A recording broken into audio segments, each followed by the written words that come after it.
It's a package from China.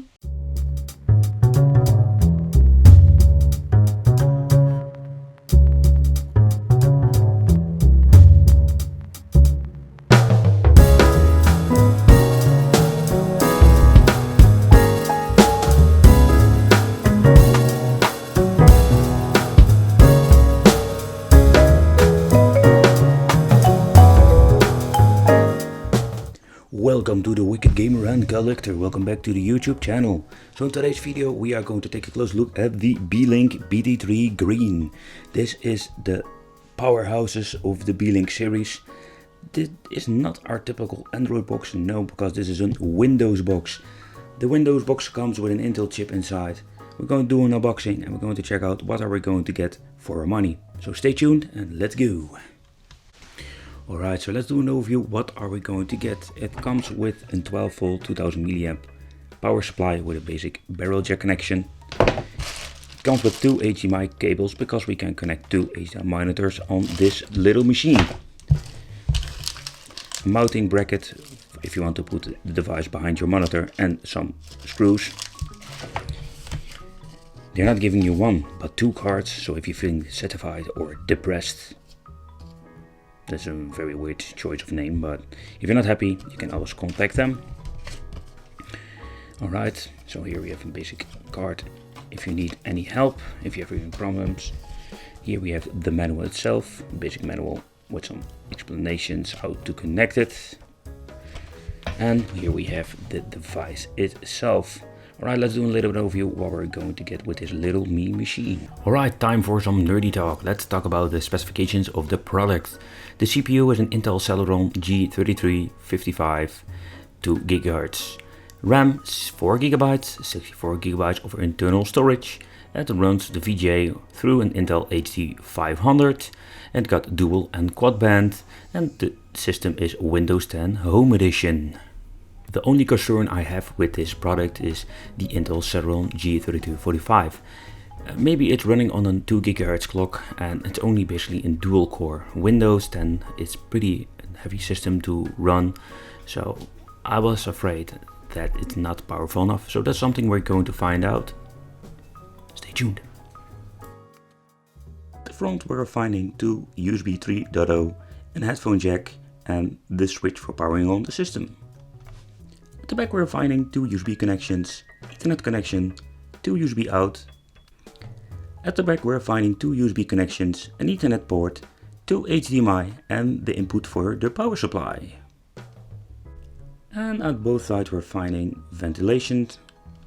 And at the right side we're finding this little slot over here where you can expand your internal memory with an SD card. Nowadays we can find up, let's say, 1 terabyte SD cards, and the most affordable are the 400 gigabytes, around 72.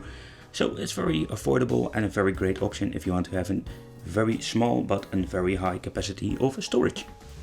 Alright, a small thing, maybe I'm a little bit picky about it, but if you're having, let's say, a connection that is pretty wide or a thumb drive, you can see it will fit, but it doesn't leave any room, so this can be a problem. Alright, let's power on the system. Let's see what we're going to get. Everything connected, USB drive, everything that I have needed for the video. Alright, as you can see, it's using the right screen, so I'm going to zoom in on that one. Alright, let's take a close look at the Beelink interface. I can see if I'm pressing delete, I'm going to the setup. I'm not going to do it for now. Alright, just updating your system. Let's see, it takes some time. Let's see if it activates the second screen instantly. Alright, so I need to set up my Windows configuration. Alright, so it seems to be that this is cooled by an internal fan, and here you can hear that it's pretty loud. Alright, so everything is set up and ready. Alright, there's only one thing that is really concerning me. I just used the task manager. I'm going to show you a little bit what you can see here. We have this small pipe, but when I started up this device, it had a very long 100% CPU usage time. So I don't know what it was. We're going to check it out. We're going to do some testing. We're going to watch some videos and let's see if we're going to browse with two screens, if this thing is even capable of doing this. Alright, so the first thing I noticed, I'm going to open up the Explorer. And as you can see, it got a pretty big spike. let's go to YouTube itself. And let's see what happened. As you can see, I'm only opening in browser and only opening YouTube at the moment, and you can see already it's spiking out to 100% CPU usage. Alright, I'm going to put the camera in this position so you can see what I'm doing. Alright, we're just going to browse through YouTube. I'm going to see if I can watch some videos. I'm noticing that, as you can see here, it uses a lot of CPU power. So the Celeron is struggling with the things I'm doing at the moment. Alright, let's go to Wicked Gamer. I don't know what is happening. There's nothing happening. Alright, let's go to Wicked Gamer. Let's see if we can watch some videos. Personally, I think it's really slow. As you can see, it's still spiking. It's not using 100% at the moment. Alright, so I'm running this on 1080p, 60 frames. Just letting it run to see how it goes. As you can see, sometimes it's dropping over here. It doesn't have the spike, but as you can see, it still uses sometimes 100% of the CPU. And again, I'm just keep saying it, that really concerns me, because I'm just basically watching a basic, simple video on YouTube now.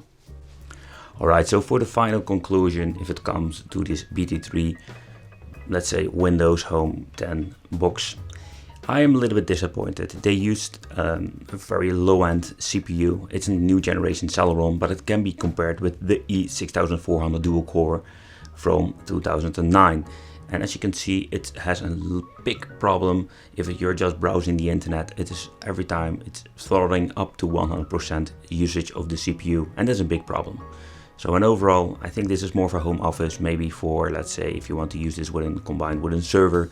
But if you want to use it like a standalone device, this is what you're going to get. I'm not a big fan of it. I think they needed to, or better said, they needed to use a high-end CPU like an i3 at least for running the full system. Because Windows 10, I'm guessing Windows 10 is very demanding if it comes to hardware specifications nowadays. And this Celeron CPU is not good enough. So right, this is my opinion. I hope you have a better idea of the product. Let me know what you think of this, and see you in the next video. Bye bye.